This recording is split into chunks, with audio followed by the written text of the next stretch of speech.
నమస్తే welcome to our channel. Kodali Nani గారు gastric problem అని ఏఐజీ హాస్పిటల్లో జాయిన్ అవ్వడము, తర్వాత గుండెపోటు అనడము, తర్వాత 4 వాల్వ్స్ ఉంటే అందులో 3 వాల్వ్స్ క్లోజ్ అయిపోయిందని బైపాస్ సర్జరీ చేయాలి లేదంటే కనుక స్టంట్ వేయాలని చెప్పి వాళ్ళైతే ఒక నిర్ణయానికి వస్తే నేను ఇక్కడ కాదు ముంబైకి వెళ్తాను, మీ మీద నమ్మకం లేదన్నాడు ఏమో మనకు తెలియదు. కానీ ఆయన ఏషియన్ హార్ట్ ఇన్స్టిట్యూట్లో ఆయన పోయి ఇప్పుడు స్టంట్ లేపించుకుంటాడో మరి బైపాస్ సర్జరీ చేసుకుంటాడో చూడాలి. మరి ఇక్కడ చూడండి, ఏపీ మాజీ మంత్రి వైసీపీ నేత కొడాలి నాని గచ్చిబౌలిలో ఏఐజీ ఆసుపత్రి నుంచి సోమవారం డిశ్చార్జ్ అయ్యారు.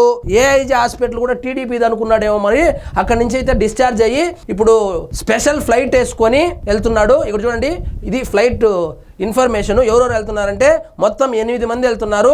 ఒకటి వచ్చి కేఎస్ వెంకటేశ్వరరావు, ఈయన కొడాలి నాని, కొడాలి అనుపమ, కొడాలి నాగేశ్వరరావు, ఎన్ఎస్ రెడ్డి, శివకుమార్ అరేకపూడు, ప్రియాంక ఫెర్నాండేజు, ఆకాంక్ష చోప్రా, రాజ్యలక్ష్మి కోనేరు లాస్ట్ లో యాడ్ చేసినారు. వీళ్ళందరూ ఫ్లైట్ తీసుకొని ఎక్కడికి వెళ్తున్నారంటే గతంలో మన్మోహన్ సింగ్, లాలూ ప్రసాద్ యాదవ్ లాంటి వాళ్ళు చికిత్స చేయించుకున్నటువంటి, స్టంట్లు వేయించుకున్నటువంటి లేదా ట్రీట్మెంట్ తీసుకున్నటువంటి అటువంటి హాస్పిటల్, పెద్ద హాస్పిటల్ అంట అది, ఏషియన్ హార్ట్ ఇన్స్టిట్యూట్. ఇది పెద్ద పెద్దోళ్ళకి చేస్తుందంట. ఇంతకు ముందు ఆంధ్ర నుంచి కొనకళ్ళ నారాయణ, రఘురామకృష్ణం రాజులు కూడా బైపాస్ సర్జరీ అక్కడే చేశారంట. అంత పెద్ద హాస్పిటల్కి అయితే వెళ్తా ఉన్నారు. కానీ ఇక్కడ ఏఐజీలో అయితే కొంచెము క్రిటికల్ గానే ఉంది, సర్జరీ చేయడం కూడా కొంచెం క్రిటికల్ గా ఉంది. 4లో 3 మూసుకొని ఉంది. సో కొంచెం ప్రాబ్లం అయితే ఉంది అని చెప్పి వాళ్ళే రెఫర్ చేశారా లేకపోతే ఈయనే డిశ్చార్జ్ అయ్యి వెళ్ళాడా అయితే తెలియడం లేదు. ఇంకా కొడాలి నాని యొక్క హెల్త్ బులెటిన్ అయితే రాలేదు. ప్రస్తుతానికైతే క్రిటికల్ గానే ఉందని వార్తలు అయితే వస్తున్నాయి. ఇటు చూడండి, ఇక కొడాలి నానికి సంబంధించిన ఆరోగ్యం గురించి పార్టీ అభిమానులు, కార్యకర్తలు ఆందోళన చెందవద్దని ఆయన కుటుంబ సభ్యులు వెల్లడించారు. వాళ్ళ కుటుంబ సభ్యులు అయితే మాత్రము కొడాలి నాని బానే ఉన్నాడు, మీరేమి ఆందోళన పడద్దు అన్న, మళ్ళా బౌన్స్ బ్యాక్ అవుతాడు, మళ్ళా మీ దగ్గరకు వస్తాడు, గన్నవరంలో పర్యటిస్తాడని కూడా చెప్తా ఉన్నారు. కార్యకర్తలు ఆందోళన చెందవద్దని కుటుంబ సభ్యులు వెల్లడించారు. ప్రస్తుతం వైద్యుల సూచన మేరకు కొడాలి నాని విశ్రాంతి తీసుకోనున్నారు అన్నారు.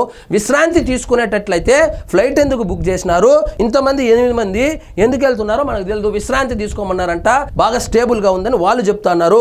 ఇటీవల వల్లభనేని వంశీని అరెస్ట్ చేసిన సమయంలో విజయవాడ జిల్లా జైలు దగ్గరకు కొడాలి నాని వచ్చారు. ఆ రోజు చాలా యాక్టివ్ గానే ఉన్న నాని, అవును నిజంగానే యాక్టివ్ గా ఉన్నాడు. ఆ రోజు పాన్ పరాగ్ వేసుకొని వాళ్ళు ప్రెస్ వాళ్ళు అడిగితే పోయి గోడ మీద 1 కేజీ ఉమ్మేసి కూడా వచ్చినాడు.